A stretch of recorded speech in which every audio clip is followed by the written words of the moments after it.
আসসালামু আলাইকুম। গত ৪ দিন যাবৎ বাংলাদেশের তাপমাত্রা খুবই কমে গিয়েছে। তো শীতটা বেশি ফিল হচ্ছে কয়েকদিন যাবৎ। আর আজকে কেন জানি হঠাৎ আমার এই পিঠাটা খাওয়ার জন্য ক্রেভিং হচ্ছিল। তো বলা মাত্রই আমরা বের হয়ে গিয়েছি পিঠাটা খাওয়ার জন্য। তো আমার বাসার কাছাকাছি অনেকগুলো খালাই এরকম পিঠা বানায়, বাট আমি এই খালাকেই খুঁজছিলাম কারণ উনি হচ্ছে চিংড়ি মাছ দিয়ে একটা ভর্তার মতো তৈরি করে, যেটা আমার খুব পছন্দ। যেহেতু আমি শুটকি পছন্দ করি না, আমি এই ভর্তাটা খুব লাইক করি। আর ওনার পিঠাটার অন্যরকমই একটা টেস্ট লাগে, আমি কেন জানি না, পারফেক্টলি হয়। তো আমি এই খালার কাছেই পিঠা খেতে পছন্দ করি। আরেকটা কথা হচ্ছে, আমার কাছে মনে হয় যে ঘরে বানানো পিঠা থেকে এইসব মানে বাহিরে বানানো পিঠাটা বেশি টেস্ট হয়, বেশি ফ্লাফি হয়, তুলতুলে হয়।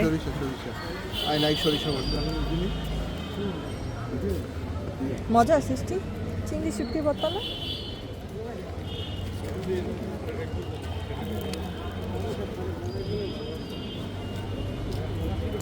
পিঠাটা ভাঙার আওয়াজ শুনেই বুঝতে পেরেছেন পিঠাটা কতটা মুচমুচে ছিল।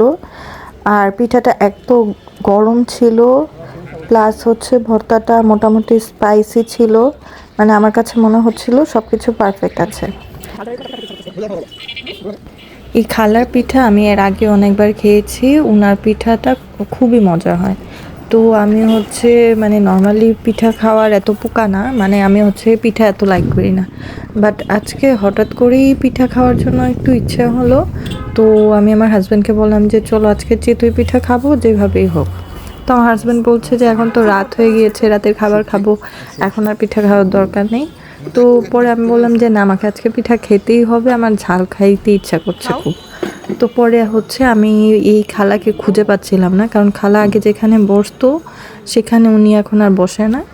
ওনার জায়গাটা আসলে ফিক্সড থাকে না, বাট উনি দক্ষিণ বনশ্রীতে যে ব্লক, এফ ব্লক, তারপর হচ্ছে ই ব্লক, এদিকেই আশেপাশে কোথাও ঘোরাঘুরি করে বসে।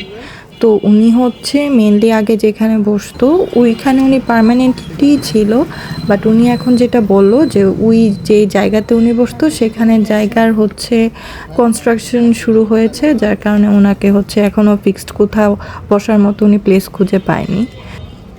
আমার একটা পিঠা খেয়ে মন ভরেনি, তাই আমি সেকেন্ড পিঠাও নিয়েছি। আর সেকেন্ডটার সাথে আমি ধনিয়া পাতা ভর্তা আর ওই চিংড়ি শুটকির ভর্তা মিক্সড করে খেয়েছি। এক কথায় অসাধারণ দুটো ভর্তা, আমার কাছে দুটো ভর্তাই একেবারে একদম জবরদস্ত লেগেছে। আমার বলতে বলতে লোল চলে আসছে। যাই হোক, তো অনেক মজা হয়েছিল এই খালার পিঠা। খাওয়া শেষ করে যখন চলে যাচ্ছিলাম তখন দেখি যে খালা আরও আটা গুলছে, আরও অনেক পিঠা বানাচ্ছে। তো আমি জিজ্ঞেস করলাম যে খালা এত পিঠা কি রাতের বেলা বিক্রি হবে কিনা? তো খালার সাথে খালার হাজব্যান্ডও ছিল। তো উনি বলছে সব শেষ হয়ে যাবে, একটাও থাকবে না, পুরো বালতি খালি করে বাসায় নিয়ে যাইতে হয়। তো দেখলাম যে না, মাসাল্লাহ যতক্ষণ আমি ছিলাম ওনাদের মাসাল্লাহ সেল ভালোই ছিল। ঝাল কিছু খাওয়া শেষে একটু চা না খেলে আসলে মনটা ভরে না, মানে খাওয়ায় তৃপ্তি আসে না।